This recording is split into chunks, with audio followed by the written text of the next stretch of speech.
बहुजन समाज की हर खबर पाने के लिए सब्सक्राइब करें अम्बेडकर पीपल्स वॉइस और बेल आइकन दबाएं। हालांकि बार विपक्ष पूछ रहा था कि एग्जिट पॉलिसी क्या है, लॉकडाउन की एग्जिट पॉलिसी क्या है। तो now it is very clear.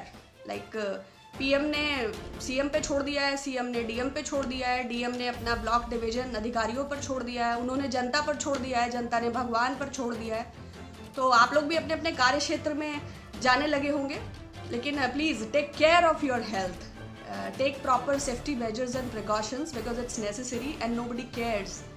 तो हमारे उत्तर प्रदेश में तो सब पूर्णतया नियंत्रित है, एकदम सारे श्रमिक घर पहुंच चुके हैं, सबको राशन भी मिल चुका है। तो चूंकि अब केंद्र सरकार से सहयोग ही नहीं है तो राज्य सरकार को कुछ कहने का कोई प्रश्न नहीं है। तो इसलिए क्वारंटीन बेड्स की या आईसीयू सेंटर्स की या अस्पतालों की अव्यवस्था की या इस सब की बात करना मुझे लगता है कि बेईमानी है। नमस्कार मनीष त्रिपाठी जी। अब जैसे कल मुख्यमंत्री उप मुख्यमंत्री उत्तर प्रदेश के हैं श्रीमान केशव प्रसाद मौर्य जी, नाम सुना हो शायद आप लोगों ने। उन्होंने श्रीमती प्रियंका गांधी वाड्रा जी के लिए कहा कि मैं उन्हें गंभीरता से नहीं लेता। तो माननीय केशव प्रसाद मौर्य जी से पूछना चाहती हूँ कि क्या आपको आपकी सरकार में कोई गंभीरता से लेता है? ये तो आपके क्रिमिनल क्रेडेंशियल्स हैं और आपके कुछ समीकरण है कि आप उप मुख्यमंत्री के पद पर सुशोभित हैं। अन्यथा मनुवादी सिद्धांतों के पोषकों से आप अपेक्षा ही न करते जहां आप विराजमान हैं और आप किस स्थिति में हैं और आप कितना बेगानी शादी में अब्दुल्ला दीवाना वाली स्थिति तो आपकी स्वयं है भारतीय जनता पार्टी में। तो आप गंभीरता से निश्चय ही श्रीमती वाड्रा को ना लें, आप सोनाली फोगाट को गंभीरता से लें। वो आपकी पार्टी के शिष्टाचार के मानक के अनुरूप हैं, टिकटॉकर स्टार हैं और श्रीमती स्मृति ईरानी जी की उत्तराधिकारी होने के उनमें सारे गुण भी विद्यमान हैं। और अभी संत कबीर नगर के सांसद शरद त्रिपाठी जी का जूता कांड याद होगा, जो विधायक जी को 7 गिन के मारे थे। तो उस हिसाब से देखा जाए तो आपकी पार्टी के मानक में वो फिट हैं। तो कृपया आप सोनाली जी को गंभीरता से लें, श्रीमती प्रियंका गांधी वाड्रा जी की चिंता ना करें।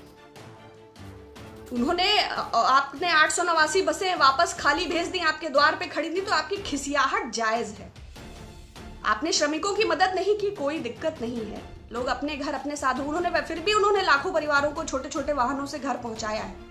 और जो भी इस दौर में सेवा कार्य कर रहा है, वो सोनू सूद हो या श्रीमती वाड्रा, तो ब्लेसिंग्स तो मिलेंगी ही। पेड इवेंट्स आप करिए, वो आपको शोभा देता है। तो इसलिए मैं कोरोना संक्रमण और इसके उस पर बात नहीं करना, अब सब खुल ही गया है। तो गवर्नमेंट की एग्जिट पॉलिसी आपने देख ही ली है कि नागरिकों का स्वास्थ्य कितना महत्वपूर्ण है और वो कहां दांव पर लगा है। दूसरा, जब जब सीमा पर तेजस और सुखोई विमान तैनात होते हैं तब तब एक उकसावा मिलता है भारत की जनता को। कोई कहता है कि बॉयकॉट चाइना प्रोडक्ट्स, कोई कहता है कि सर्जिकल स्ट्राइक हो जाना चाहिए, कोई कहता है कि बिजनेस वहां से बंद कर देना चाहिए।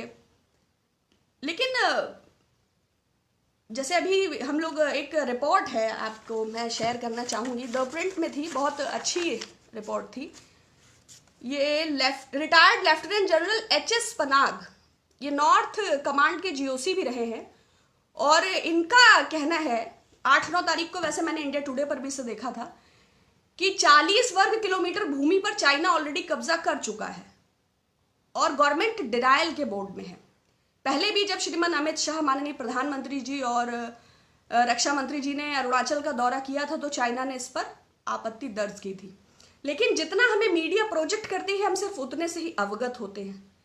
ये बात अलग है कि उकसाने के लिए हमारा समय समय पर इस्तेमाल होता है। तो इस रिपोर्ट के हिसाब से तो उन्होंने अपने टेंट्स लगा दिए हैं, अपने इक्विपमेंट सेटल कर दिए हैं, वो इंडियन सोल्जर्स को वहां पेट्रोलिंग नहीं करने दे रहे हैं। और 3 पॉइंट्स पे गवर्नमेंट को फौरन, गवर्नमेंट का मतलब आप समझ रहे हैं, देखिए विदेश मंत्री या विदेश नीति या कूटनीति या सामरिक नीति या देश नीति या राजनीति, चूंकि प्रत्यक्ष या अप्रत्यक्ष रूप से माननीय प्रधानमंत्री जी ही समस्त प्रकार की गतिविधियों को संचालित करते हैं। या आप पिछला कार्यकाल उठा के देखें, श्रीमती सुषमा स्वराज जी हमारी विदेश मंत्री थी, लेकिन ट्विटर पर कोई कहीं फंसा है किसी देश में या मछुआरों की समस्या है, इससे ज्यादा एक्सपोजर उन्हें पिछली गवर्नमेंट में नहीं मिला। जबकि प्रधानमंत्री जी ने 116 यात्राएं अपने 6 वर्ष के कार्यकाल में विदेश की हैं। इस पर हम आगे भी बात करेंगे। तो प्रधानमंत्री जी से ही ये कहने की आवश्यकता है कि अगर चाइनीज ट्रूप्स हमारे सोल्जर्स को वहां पेट्रोलिंग नहीं करने दे रहे हैं, अगर वो गैल्वान वैली तक